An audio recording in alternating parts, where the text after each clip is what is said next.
So let's start out with what is deferred compensation. And thankfully, deferred compensation is exactly what it sounds like. It's compensation that is deferred and paid to an employee for work at a later date. Now, under this broad definition, employer-sponsored retirement plans like 401ks, 457s, 403bs are all forms of deferred compensation, but those are all qualified deferred compensation plans. We're not going to focus on qualified deferred compensation plans in this video. We're going to focus on non-qualified deferred compensation plans.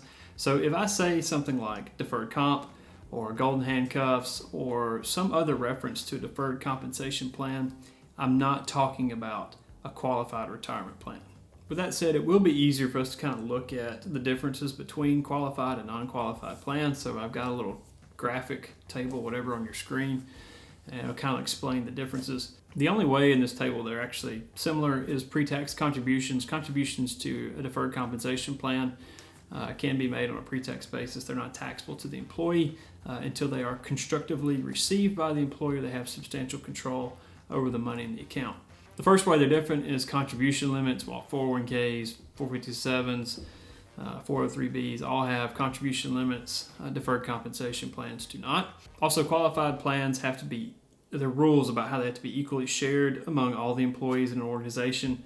Deferred compensation plans can be targeted to just a few select individuals or even a single individual within a company. You also probably know you can roll a qualified plan into an IRA one day. You cannot do that in a deferred comp plan. And finally, 401ks, 403bs, 457s, they all enjoy certain legal protections under ERISA.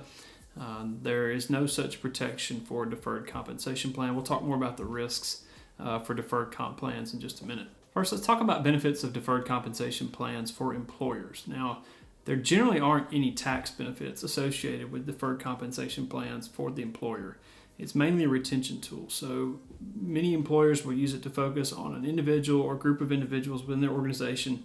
They're highly skilled or talented or have some sort of useful and unique knowledge about the company, the technology they use, their marketing, something like that. And they want to retain those employees as long as they can. Because the terms of a deferred compensation plan are very flexible and highly negotiable, they can set it up to basically entice an employee to stay for a very long time. So for example, they may say that the employee has to work for a certain number of years to receive their deferred compensation. They may have to work a certain number of years before they can begin making portions of a withdrawal. They can set things like if you leave the company, then you forfeit your deferred compensation. There's lots of ways they can kind of set it up so that it's very attractive for the employee to actually stay. Now, benefits for the employee are primarily around taxes. Because deferred compensation is put basically into an envelope, if you will, or a bucket to be received at a later date, the compensation received by the employee for work done at one point in time is received later, but they're not taxed on the work that they do at that point in time.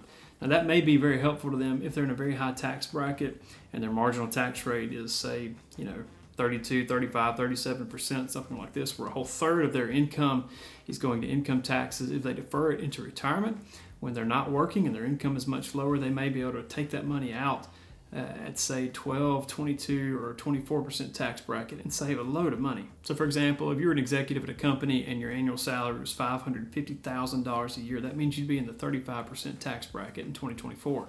If you deferred $170,000 of that income to some time later, that would drop your marginal tax rate all the way down to the 24% bracket, meaning that's an 11% tax savings on every dollar that you would have earned in that 35% tax bracket. Then later in retirement, if you take that money out at a 24% or lower rate, then you've saved at least 11% or more in income taxes when you actually take the money out of the deferred comp plan in retirement. And second, because your deferred compensation lowers your taxable income now, it may actually make you eligible for certain tax benefits today that you wouldn't be eligible for, say things like IRA contributions. You can basically phase out of that based on your income. There are other deductions you may or may not be allowed to take if you have a high income. So deferred comp is really a convenient way not to lose that money, but to set it off and strategically position it time-wise so that you pull it out at a good time for you when you do your taxes.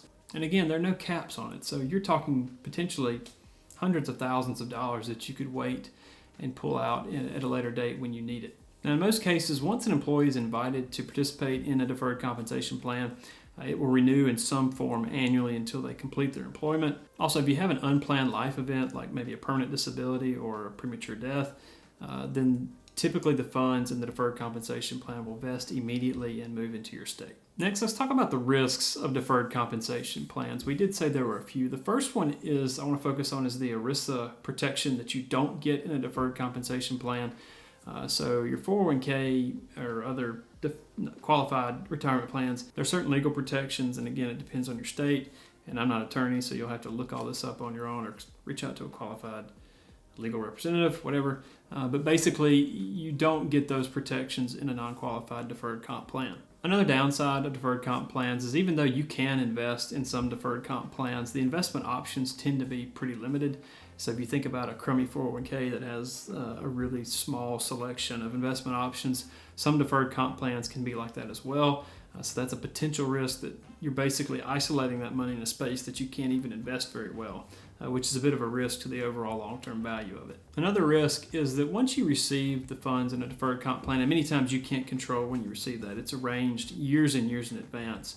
Once you sign up for the plan, there's a specific date or time or event that's going to trigger the release or vesting of those of those deferred comp dollars. That's a fully taxable event. You cannot roll a deferred comp plan into an IRA. You can't push it off for a later date. It's basically a tax time bomb. And finally, and probably most importantly, I haven't spoken about this yet, is if your employer enters bankruptcy or falls on financial hard times, you may lose your deferred compensation entirely. That's probably the biggest risk of these plans. So if you sign on for a deferred comp plan, I'm not saying you should avoid it or whatever, but be aware of your company's financial position. Know the likelihood that you'll actually receive it before you just jump in and defer all that compensation for down the road. You want to be sure that it's going to be there if you participate at all. Hey there, the information in this video is helpful to you. Please consider clicking like and subscribe below to show your appreciation. That'll allow us to keep making videos to help people learn about personal finance. Okay, with the baseline understanding of deferred comp plans, let's talk about some different strategies you can use to maximize the benefits of deferred comp. The first one is to spread the love or spread out when you actually receive deferred comp payments. If that's an option in the plan you have, try not to set it up so that you receive all of your deferred comp at one time. If there's a way to spread it out over several years or many years in retirement, that's going to lower the tax burden for you and give you a lot more flexibility when you actually receive the money from the account. Another reason that's important is because it's so hard now to see years from now what your income situation is going to be like. So just spreading it out really potentially softens the blow or gives you a lot of flexibility, I guess, to reduce your tax liability. The second strategy is to properly prioritize deferred comp. You shouldn't contribute to a deferred compensation plan until you've maxed out other qualified options like HSAs, IRAs, 401ks, 403bs, 457s, TSPs. All these different options are protected by ERISA. Like we said earlier, there's a lot more flexibility for moving the money around in retirement. There's a lot more flexibility for when you actually realize income from those accounts in retirement. There's a lot of reasons putting your income into those qualified accounts just makes a lot more sense before you go to deferred comp. Now, once you've maxed them out, if you have a deferred comp option, sure, go for it. But just be sure you keep the priority in the right spot. A couple of other things to think about too. Qualified plans have broader investment options. That's part of the flexibility.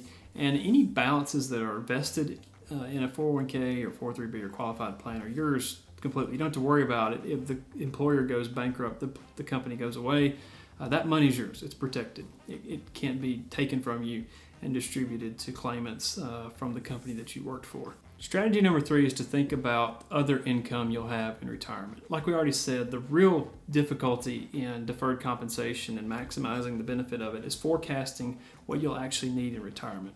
You need to think about pension income you may have. You need to think about Social Security income. You need to think about R&Ds and how that'll impact your deferred compensation. Generally, you're going to receive that deferred comp years before you hit RMDs, but it's just all these little pieces that you need to think about going into retirement and make sure that you've addressed those, thought about those, so that when you actually do receive that deferred comp and you pay tax on it, you've done it at the best possible time. Number 4 is to think about where you'll live. If you earn deferred compensation in one state and then move out of that state before you receive it, odds are you'll still owe tax on the deferred comp back in the state where you earned it whenever you receive it. You can potentially avoid this if you spread your deferred comp receipts out over 10 or more years. you should talk to a tax professional about that. But if you move from a high income tax state, say like California or Oregon or New York, something like that, into a low or no income tax state like Texas, Tennessee, Florida, then you're going to want to look at potentially doing that, because it could save you lots and lots of money in reduced taxes. Strategy number 5 is to think about your asset allocation within your deferred comp plan. If you control the asset allocation investments that are in your deferred comp plan, you need to make sure that it aligns when you will actually receive the money. The further you are from receiving that deferred compensation, the more risk you can potentially take. But if you're going to receive it in the next few years, it would be a shame for it to drop in your lap and pay to you in the middle of a deep market swoon. So again, taking all those income pieces in mind, think about when you'll receive the money, how you're allocating the investments that are in your deferred compensation plan so that you don't have to take them out at a really bad time. Because again, like we said, those dates are generally preset years in advance. You can't control them. When they are set to pay out to you, they pay out to you, and it doesn't matter if the market's going great or terribly. So be sure to keep that in mind as you're setting your asset allocation. Overall, deferred compensation plans are a really helpful tool for high-income earners to avoid high-income taxes during their working years and to receive really healthy streams of income in retirement. If you have access to a plan, take time and actually read the plan documents. If you need to, reach out to your financial planner or another financial professional to help you review the terms of those documents. And the reason is, if you're earning deferred comp, odds are you're a high income earner. It just makes sense to pay someone to actually help you through that process.